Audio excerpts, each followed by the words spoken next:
Welcome to the Strategic Project Leader, where we help you leverage strategic project management so you can achieve your goals. Now, here's your host, Fola Alabi.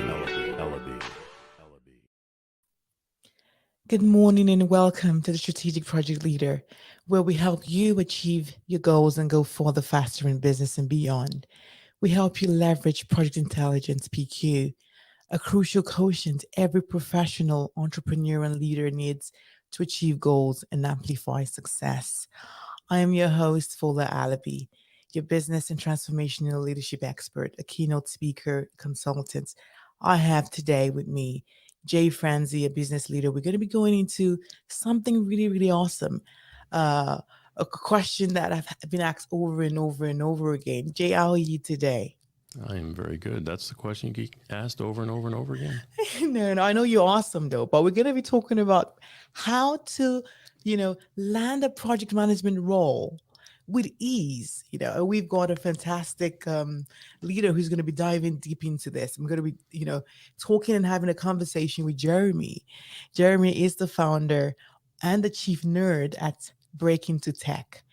He's just one awesome leader. He's got a wonderful background. He's worked the intern at Apple. He was hired at LinkedIn as well.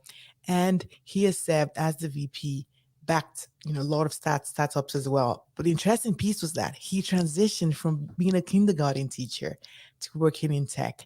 Jeremy, how are you doing today? I'm doing so well. Thank you so much for having me.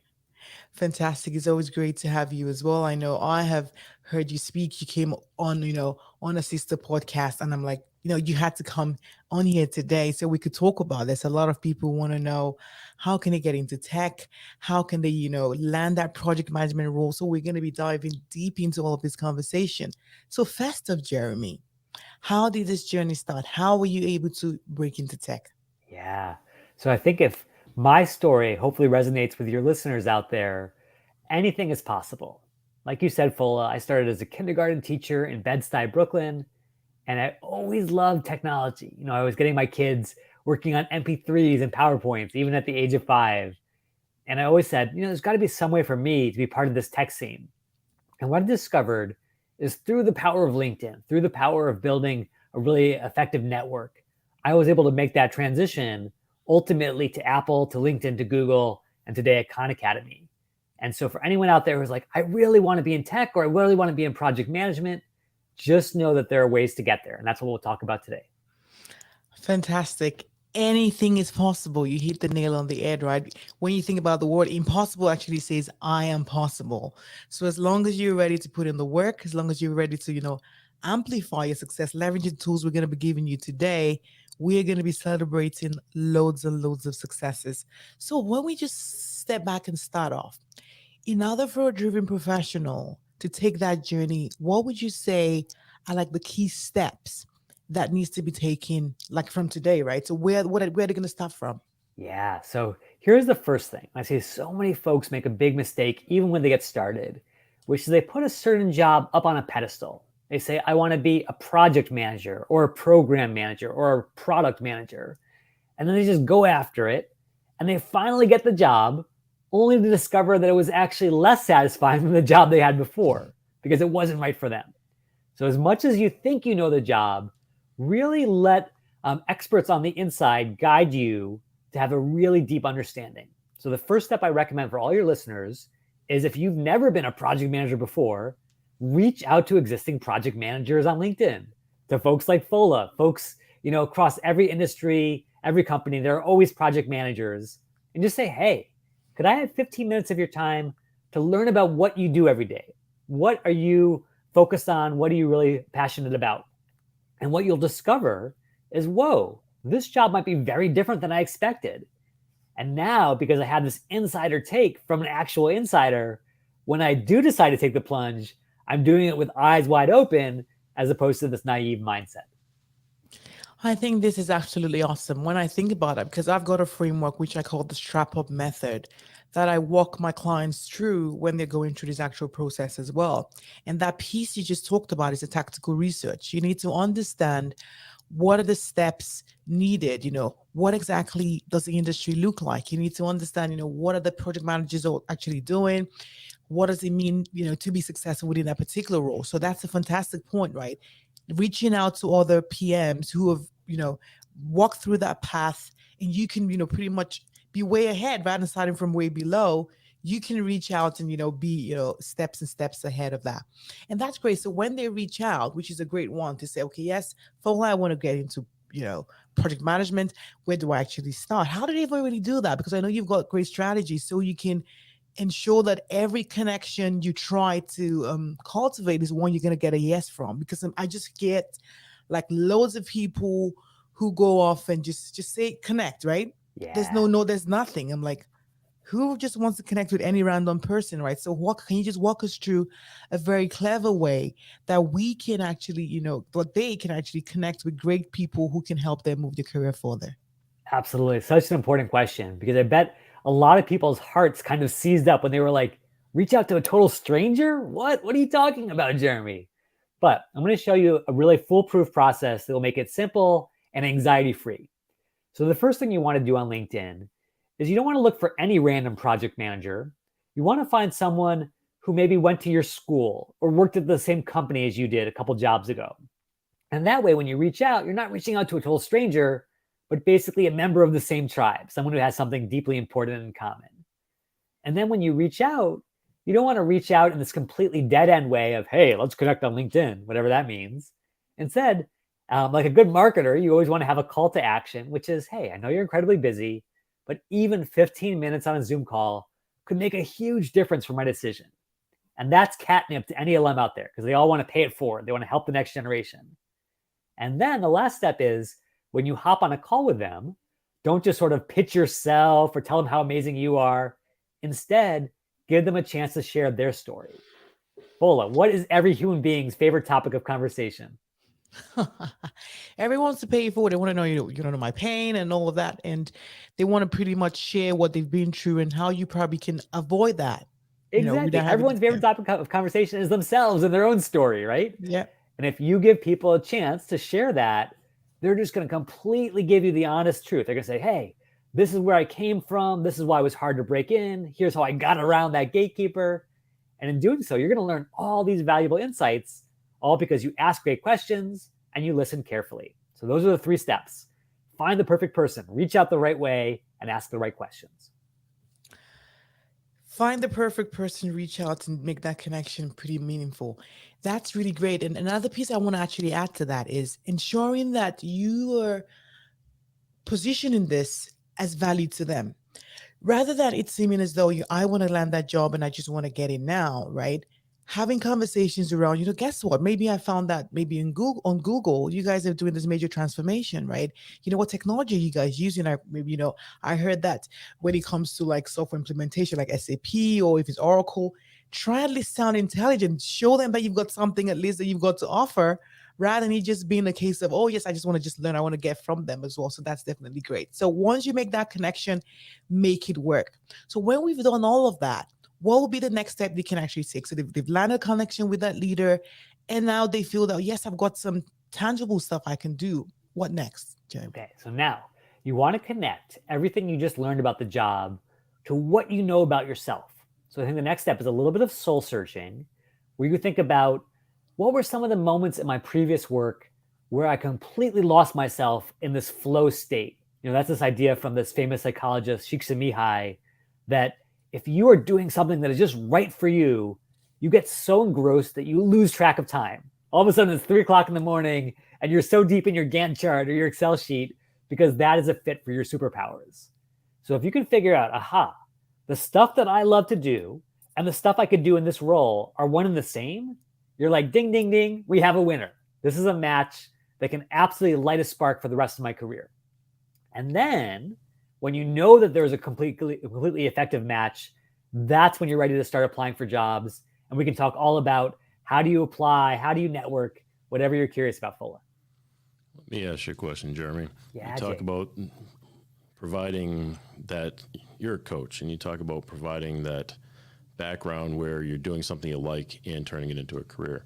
So when you're coaching somebody, how are you identifying what their passion is and turning that into a career for them? Is there a process you go through? Yeah, it really is comes back to this idea of like, I think if you just put passion up there as like this high level concept, hey, what's your passion? Everyone freezes up. They say, oh my God, I'm supposed to have a passion. I don't know what my passion is. But I think the best way to do it is just be like a detective of your own life. If you sort of close your eyes and you think, okay, what are some of those things that were so powerful, those memories that stuck with me even 5 years later, and I'm still sort of reverberating with excitement every time I think about it? That's what you want to try to get back to. Because again, I find that people are so stuck on titles. I want to be a project manager or a program manager, but they don't think about the fact that long after the ecstasy of landing the job wears off, you actually have to do that job. And what does that entail? Maybe it's working with really hard to work with engineers. Maybe it's working in minute detail on daily stand-ups. If you don't actually love the work of being a project manager, you're not going to love the job in the long run. And so I think that's why it comes down to, what do you actually enjoy doing, and how can you do more and more of it in your career going forward? So most people think that their passions are typically more in the line of hobbies. Yes. So how can we identify the difference, and can we turn a hobby into a career? Yeah, I would say don't worry so much about passions and hobbies. Worry more about gifts and superpowers. And what I mean by that is, in America at least, we have this kind of unfortunate tradition of fix your weaknesses, try to get better at everything, take a course. And that's admirable, trying to become a better person. But I honestly believe that we are born with certain personalities and temperaments and gifts that make us truly great at something that someone else will struggle with. And if you can come back to that and say, hey, I am best in the world at organization or communication or leadership, then that's what you should be playing towards, as opposed to trying to fix all the things that you're not good at. And I think if you look at the people who've been really incredible at anything in our world, like, yes, they put in hard work, they put in practice, but they played to their strengths time and again. And that's what I want your listeners to do. I know, and that's a good point, Jay. I just wanted to say something quickly. When we think about the SWOT analysis that we do, right, we always identify our strengths, our weaknesses, opportunities, and threats, right? For me, I always tell my clients, focus on your strengths and the opportunities. The things that you're actually good at, as you have said, like your superpowers, right? Those things that, without even having to like read multiple textbooks and do all of that, you're very good at maybe communicating, you're good at documenting requirements, you're good at understanding like big things that are so ambiguous, right? When you understand those things that are your strengths and you can actually match that up with the role of a project manager, for instance, you will almost be certain that it's a role that I can do well at, I can actually flourish. However, when you do a self-assessment, which is the number one step, right? And you find out that when it comes to maybe like documentation, you're bad at it. You find out that dealing with stakeholders, oh my goodness, you probably cannot deal with that. Or maybe like translating technical information, then probably that project management may not be the best career for you. It may be the fact that you just need to be on the back end, where you write the code, you just do those technical pieces and forget about that, rather than being like the front facing piece. Because as a project manager, as a project leader, you are going to be heavy dealing with people, dealing with stakeholders, getting requirements understood, and ensuring that customers understand and get exactly what they definitely want. So understanding your strengths and leveraging those pieces as opportunities, that is like the number one thing you probably need to do. I always say outsource your weaknesses, right? Yes. Just get someone to deal with that. Yeah. Jay. And by the way, it is totally okay. Like, even if you're listening to this podcast and you're like, but I wanted to be a project manager. Well, guess what? I would rather have you be a super happy and successful engineer or salesperson for the rest of your life than a mediocre, unhappy project manager. Find that fit and let that guide all your decisions. So you were talking about that person in that path of changing a hobby or a passion into a career. Do you have a story or something that you can share with us that would show us kind of an example? Yeah, I can give you my own story, because I had this complete hypothesis as a college student that I had to be a teacher. I wanted to make an impact in the world. I wanted to get out of the ivory tower, serve kids who were most in need. And you know what I discovered along the way? I was a pretty lousy teacher. Like, all the things that make a great teacher, like patience, and being like a careful listener and all the stuff that really helps you build bonds with students, that's just not my strength. That's not my gift. In fact, it's more like my kryptonite, to be honest. But I identified, actually, I love working with technology. I love launching new things. Like in my classroom, I launched a classroom blog and a classroom, video, even before the days of YouTube. So over time, I gravitated more and more to roles where I got to do that all day, as opposed to pushing uphill, kind of like Sisyphus, where I was always working hard to be good at something that I just was not good at. And I think that's what's led to all the success I've enjoyed. Nice. So you made that transition. Can you go a little deeper into what that transition looked like? Yeah. So my first role after leaving the classroom was completely opposite, in the sense that all of a sudden I was working in a cubicle at a nonprofit in New York City.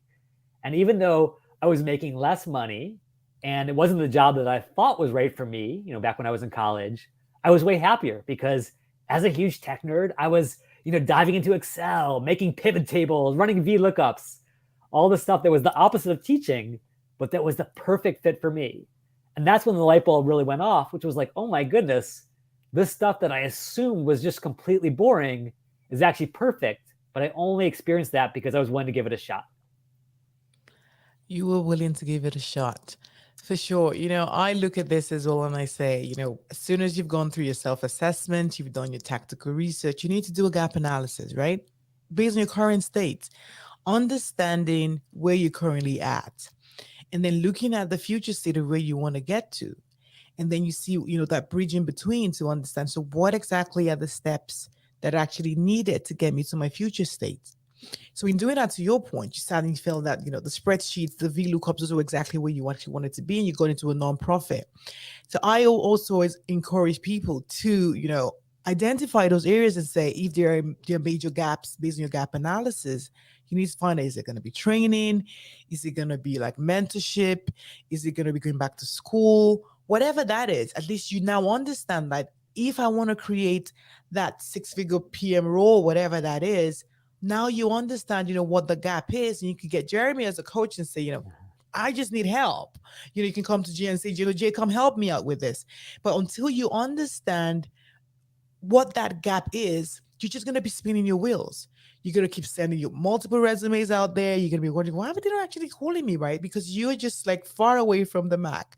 So how were you able to like bridge the gap that you had? I know you see you went into a nonprofit, but what were the steps you took to help you bridge that gap to get to your future state? And I suspect this will be most of interest to your listeners, because now this is where the rubber hits the road. Again, do not skip over that first stage of understanding yourself and understanding the market. But when you're ready to go, you're going to have to do a lot of work. And so the first step is to understand, what is your audience really excited about? What do they care about? And by audience, I mean the recruiters and the hiring managers at the places where you want to work, because they control your career destiny. So the number one thing you must do is you must start becoming a careful reader of job descriptions. So let's say you went on LinkedIn or Indeed and you searched up project manager, and here's a great job at Google, and here's a great job at General Electric. Within those jobs, it may seem like there's 5,000 bullet points, but there are specific things like Gantt charts or PMP or Microsoft Project or stand-ups or whatever it might be. That is the lingo of the profession. And what those really are cries for help from the hiring side. We have too much to do and not enough talent to get it done. We need people with these superpowers to help us be more effective. And so then you go back to your resume or your LinkedIn profile and you see what you have today and you say, you know what? I've never used any of that language because I used to be an architect or a chef or a kindergarten teacher. But I bet that in those roles, I had to be organized. I had to be a leader. I had to manage projects. Can I start to infuse some of that language from the job description right there into my most important documents? And as a little bonus, your listeners can check out a site called jobscan.co that will do this comparison for you. It'll take your resume or your LinkedIn profile and it will compare it side by side with all the jobs you're excited about. And it will say, Foley, you're missing these 3 keywords. Jay, here are the 5 ones that are most important for you. And you can plug those right back into your documents so that when the LinkedIn algorithm or the applicant tracking system is scanning you, they're saying, ding, ding, ding. Again, we have a match. Fantastic. I love the ding, ding, ding, right? Right, You right. just Kind mentioned of in that. lottery mode here all of a sudden. That's right. You need to write that down, jobscan.co. And it's that way you can actually go past the first stage, which is like the applicant tracking system. So you get in there. I want us to dive into, the superpowers within LinkedIn. Yeah. Because once you have gone into you've done your gap analysis, now you know exactly where you are, you've probably done your trainings, now you're ready to land that job. Being a LinkedIn insider, you've been there, you know how to use this tool. How can we now leverage LinkedIn? Because it has, like, the hiring managers are out there, you know what I mean? They can actually see you. What can this professional start doing today on LinkedIn that can help them stand out? Yeah, such a good question, Fola, because one of the biggest mistakes I see is I see career changers spend 10, 20, 30 hours on their resume. But Fola, as a savvy insider yourself, how many seconds does a recruiter spend looking at a resume on average? Maybe like 60 seconds. Try 6 or 6 10. seconds. Because No, again, at least for me though, I've been a hiring leader. At least I go at least a minute, right? Just to right, go right. through. And we'll get to this in a second. Hiring managers are different than recruiters because hiring managers can be more focused. But if you're a recruiter at an American company, chances are you're juggling anywhere from 10 to 20 open positions, each with 500 to 1,000 candidates. So you can do the math there and you can see, hey, this is all numbers game and it's a speed game. I don't have time to really get deep on anyone. Okay, so now let's come back to LinkedIn and resumes. So you work 30 hours on your resume. It gets seen for 5 seconds, maybe a couple times. That's a pretty terrible ROI, right? Like, Right. 30 hours of time for 15 seconds of attention versus Fola. How many times do you think a profile on LinkedIn is scanned every single day? Oh my goodness, millions. Millions, by definition. There are millions Yeah. of recruiters. Each one does 50 or 100 searches a day. So yes, millions of times. Now, if you took those same resume bullets that you've slaved over offline and you put them online where they can be scanned millions of times a day, your ROI has just increased exponentially. Because, to Fola's original point, there are recruiters that are going out there scanning LinkedIn trying to find you. So yes, have a great resume, apply, all that good stuff. But don't forget, make yourself visible to your future recruiter or future boss by having all that same good content right there on LinkedIn. Goodness, you need to be visible on LinkedIn. When I think about that as well, and I think about a lot of candidates as well, that, right underneath their names, I see the word like open for opportunities. I'm like, open for opportunities is actually your job title, right? It's like you need to be marketing your key strengths. Yes. If you're like greater communicator, like, a project manager, what that role actually is, how can they take that step up and now create that, killer profile as a project manager or a business analyst, whatever that looks like within PM field. So what are those insider secrets that they can take away right now and start leveraging LinkedIn on? Yeah, Foley, you are on fire because that little piece of text that LinkedIn calls your headline, where it says, Jay, podcast host, Fola, project leader, that is actually the single most important section on LinkedIn. Let me explain why. So LinkedIn's engineers are no fools. They understand that savvy folks like Jay and Fola love to game the system. And so No, we yeah, don't. you would never do that. No, of course not. But game it in your own favor, basically. Get all those important keywords we were talking about into your about section or your experience section. And it's pretty easy to do.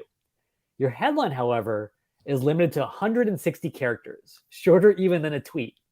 And therefore, it is the most ungameable, most authentic signal on your profile of who you are and what you can really do. And it gets extra weight in the algorithm. In fact, it is the single most important section when the algorithm decides who goes to the top of the search rankings. So inside that little section, it must have your most important keyword, which is always your job title. So if you want to be a project manager, it should say project manager. If you want to be a program manager, it should say program manager. But Fola and Jay, question for you. A lot of your listeners want to have those jobs, but don't have those jobs today. How can they ethically represent themselves in their headline if they want to be found for those roles, but they're not currently a project manager? Aspiring project manager. Exactly. Here is the beautiful thing about LinkedIn's algorithm is that it's not so sophisticated that it distinguishes between aspiring project manager and project manager. All it knows is, do As you a have the project most manager. important keyword in the most important section? And if it says aspiring, future, seeking project manager opportunities, all of those are exactly equivalent. So we get that actual job title on there. So you get seen. How do they then take it a step further as well to ensure that so once that piece is actually there, the actual bio, because I know when a recruiter goes off and they see that, they say, oh, yes, Jane has the particular role. How much information does the overall summary piece need to have? We talk about quantifiable achievements as well, where you say, I improved maybe customer service and I created better customer experience and all that. How much do we want to go on there? Because I've seen profiles that have just like 2 paragraphs. People kind of say short and sweet. People say go into great detail. But where can we find that actual balance, to kind of attract and call in the recruiters and the hiring leaders to pick us up as the right candidates for the job? Yeah, so Full is talking about that about section that is often mystifying to job seekers because they're like, about what? I understand work experience, I understand education, but what is about? And it turns out, because it is kind of ambiguous, you can do whatever you want with it. And the way that I recommend thinking about anything on LinkedIn is always thinking about your key audiences. In this case, there are 2. Number 1, there's the human recruiter. We talked about how busy they are. But number 2, there's the algorithm, which has a whole different set of priorities. So for the human recruiter, what I highly recommend is give them a short and sweet synopsis right up front. This is what I can do for you. Project manager with a track record of on-time launches and under budget deliveries. Or program manager who's led stand-ups at blah, blah, blah for 15 years. And you can even give a little bit of like a Sports Center highlight reel version of your career where you pull out your 2 or 3 best bullets to up-level them. So that's what the recruiter cares about. But now for the algorithm, it doesn't understand stories. It doesn't understand any of that. All it understands is keywords. So you can list in your about section, here are my specialties. And again, you go right to JobScan, you pull out your list of all your 10 or 20 most important skills, you paste them right into the about section, and bam, you've nailed your 2 audiences. Got the recruiter, got the algorithm, I'm off to the races. Oh my goodness. So it's like you've got everything all in. So the headline has to be like hot and sweet. It tells us that the actual job title. You go right into to give like a quick synopsis as to what exactly you've actually accomplished. And I see the specialty pieces as well on there to actually get it done. What about the engagement? I also hear people say when it comes to sharing content and being more visible, how does that really add? And people actually just have their profile, they just walk away from LinkedIn. Yeah. How would you what's the comparison for people who give those kind of engagement and they share content in comparison with people who just like have a profile and just kind of just watch? Does that actually affect you in any way? Does it give you like any brownie points for being like a good person who engages more, who shares content? Is there any benefits to doing that? Yeah, such a good question. I'm so glad we brought this up because I want to be clear that I am not telling your listeners, hey, do everything under the sun. I want you to be like a project manager yourself, be efficient, focus on the things that matter most, Pareto principle style. So, Fulla, put yourself into the shoes of a recruiter. You are scanning thousands of candidates, millions of candidates, trying to find the perfect needle in a haystack. Do you care how much this person posts on LinkedIn? Probably not. Not really. Maybe if you're hiring for a social media manager, but that's about it, right? Mm-hmm. So it turns out that if you were to look at the special screen behind the scenes called LinkedIn Recruiter, this is a tool that recruiters pay $10,000 per year per seat for. They can search for keywords, they can search for skills, they can search for location, but they cannot search for how much you post, and nor do they care. Because that would just be a red herring compared to the few things that actually matter, which are, can you do the job? Do you want to do the job for us? So let me ask you a question real quick here. Do your posts, do they show up in the searches? So if someone searches for project manager and you made a post about project management, would that show up in the search?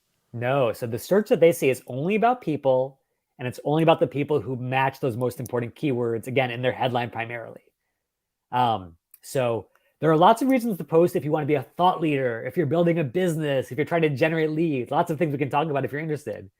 But if you are primarily focused on job seeking and you're busy, maybe you have a current job that you're trying to hold down, maybe you're supporting a family, do not spend a second just posting random stuff on LinkedIn as if it was Twitter, because that's not getting you any closer to your goal. I know. That's a good point. And one piece I also want to add is, for every job every job seeker, every hiring manager and every recruiter always wants a reference. And what better way for you to showcase that even on LinkedIn? The recommendation piece is like, if a leader cannot write something for the public to really know that, guess what? Jane was like awesome on this last project, delivered, X amount of, strategies, whatever that is. So I believe that, because even for me, I always want to see what are people actually saying, because it's a wonderful way for the world to know that this person really is awesome. Because our leader is definitely sticking their heads out, to the general world to say that this person is really good. So ensuring that you have people give you great recommendations and write a good summary as to what you've actually achieved, how you did it, what the outcome actually was, gives you great brownie points. What do you think about that, Jeremy? Yeah. So let's go back to the recruiter. Like, you have a resume, you have a LinkedIn profile. Fola, who wrote those resumes and LinkedIn profiles? You did, the The candidate. job seeker, right? Yeah. So now it is you telling everyone else how awesome you are. You might be a little bit biased on that topic. There is only one opportunity prior to a background check for a recruiter to get a third-party objective read on this candidate, and that is the recommendation on LinkedIn. And just so you know, because a lot of job seekers will say, hey, it's buried at the bottom of my profile, no one's going to even see that. On the recruiter screen, it's moved to the top. So if I click on Fola's profile or Jay's profile in the recruiter version, I'm going to see those recommendations front and center, because again, it's my only chance to see if you really are as awesome as you claim. I got a question here, real quick, Miss Fola. When we talk about taking a career transition and Yeah. moving from one field to another, how can we apply something like that to our personal life? So when it comes to transitioning, or creating that life we actually crave, it is very, very important. Again, back to the model of what myself and Jeremy actually stated, is ensuring you understand your current state. Where exactly are you? What are your strengths? What are the things that you're actually good at? What areas can you pretty optimize? What opportunities can you actually leverage? And then doing some research as to, based on the life that I really want, right? For instance, people say, I want to be financially free. I want to ensure that I create a better business or a better relationship. What exactly does that look like? Ensuring that you create, like, do some research to know that, guess what, maybe there are 5 things I need to do. I need to get my finances right. I need to ensure I communicate better. Or I need to ensure I develop, whatever the skill is. With the strap up method that I have actually created, you can apply that at work or at home. And then you re-engineer, you do a gap analysis. You understand, okay, based on this situation now, I know that I need to, go and learn something different. I need to learn how to communicate better, especially, we find that in our relationships, right? That seems to be totally broken down. And that's is a major problem, and that has to be fixed. And then you go back and you realign. You do an alignment. You ensure that, okay, based on this right now, I obviously know for sure that I need to fix this. And then you create a plan, a course of action as to how I'm going to take the next step forward. Without a plan, it's all about dreams, right? We could dream about this fantastic life. You could dream about this great project management role, but it's never going to happen until you create a plan and then you execute on that plan. Nothing can actually change. So you need to ensure that you self-assess, you do a research, you re-engineer, you do an asset realignment, you create a plan, and then you optimize it. What does that mean? Like, when you go back and you start doing all the steps we said, you reach out to people, you learn from your mistakes, you do lessons learned, you come back, and then you just change things up and go back. You're project managing this whole process. That's another project. That's right.